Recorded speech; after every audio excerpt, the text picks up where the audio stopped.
इस क्वेश्चन में पूछ रहा है कि इन ऑप्शन से क्या सही है। P and Q are two square matrix और दोनों का ऑर्डर सेम है। तो आप लोगों को पता है कि जो इन्वर्स है ये रिवर्स लॉ फॉलो करता है। तो P Q का इन्वर्स क्या होगा? Q inverse P inverse.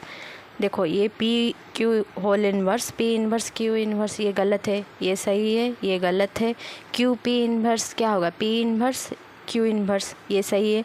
ये P Q are not invertible then P Q का whole inverse Q inverse P inverse ये गलत है, क्योंकि इन्वर्टिबल है। अगर इन्वर्टिबल जो मैट्रिक्स इन्वर्टिबल होता है उसका इन्वर्स एग्जिस्ट करता है। यहाँ पे नॉट इन्वर्टिबल लिखा है, इसलिए गलत है। तो इनमें से करेक्ट क्या कौन कौन से ऑप्शन है? Option A and option C. तो देखो ये कंसेप्ट है कि इन्वर्स मैट्रिक्स का inverse adjoint of matrix transpose of matrix inverse law को फॉलो करते हैं। मतलब ए बी का इन्वर्स होगा B inverse A inverse. Adjoint of A B क्या होगा? Adjoint of B adjoint of A and A B का ट्रांसपोज होगा बी ट्रांसपोज ए ट्रांसपोज। देखो इन दिस क्वेश्चन ये क्या पूछ रहा है कि ए एक मैट्रिक्स है गिवन है एंड बी एक मैट्रिक्स है। हमको पूछ रहे हैं बी अगर स्क्यू सिमेट्रिक ऑफ ए होगा तो बी 1 3 इसका वैल्यू क्या होगा? तो आपको पता है we can write matrix A as A plus A transpose divided by 2 plus A minus A transpose divided by 2। ये कौन से पार्ट है? सिमेट्रिक। एंड ये कौन से पार्ट है? Skew symmetric.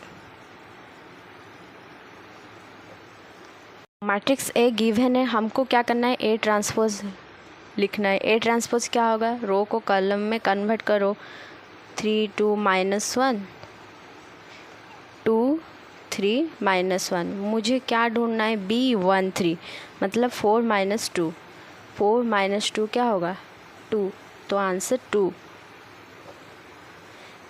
B 1 3 मतलब फर्स्ट रो का third column, first row third column का जो एलिमेंट है वहाँ यहाँ पे क्या है? वो 2 है। तो दोनों को सब्सट्रैक्ट करना है।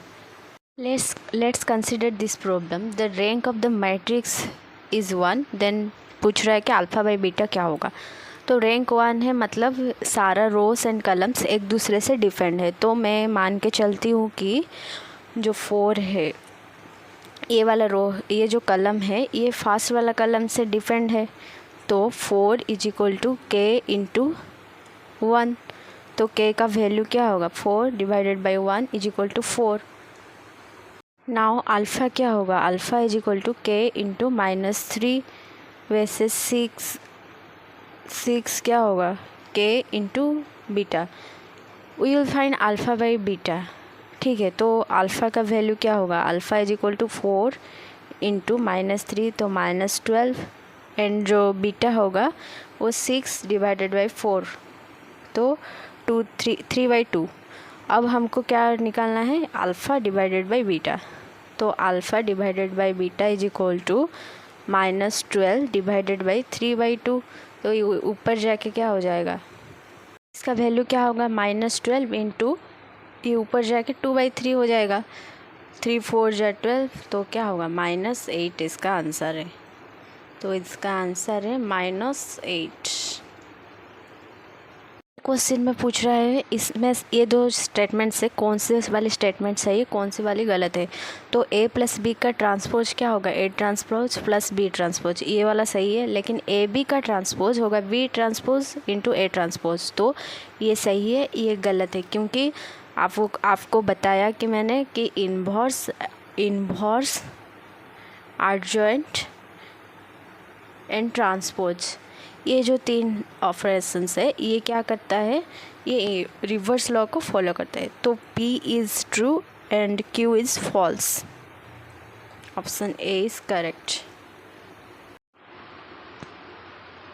इस वाले क्वेश्चन में पूछ रहा है कि कौन कौन सी मैट्रिक्स का इन्वर्स एग्जिस्ट करेगा। तो अगर डिटर्मिनेंट 0 हो जाएगा तो इन्वर्स एग्जिस्ट ही नहीं होगा। देखो बी जो मैट्रिक्स है बी वाला ऑप्शन में, उसमें क्या है? R3 क्या है? 2 टाइम्स ऑफ R1। तो इसका डिटर्मिनेंट 0 हो जाएगा। कैसे?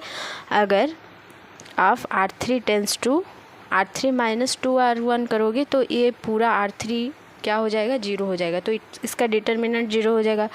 यहाँ पे जो R3 है 3 टाइम्स ऑफ R1 है, इसको 3 कर लो। एंड जो R2 है ये 2 टाइम्स ऑफ R1 है।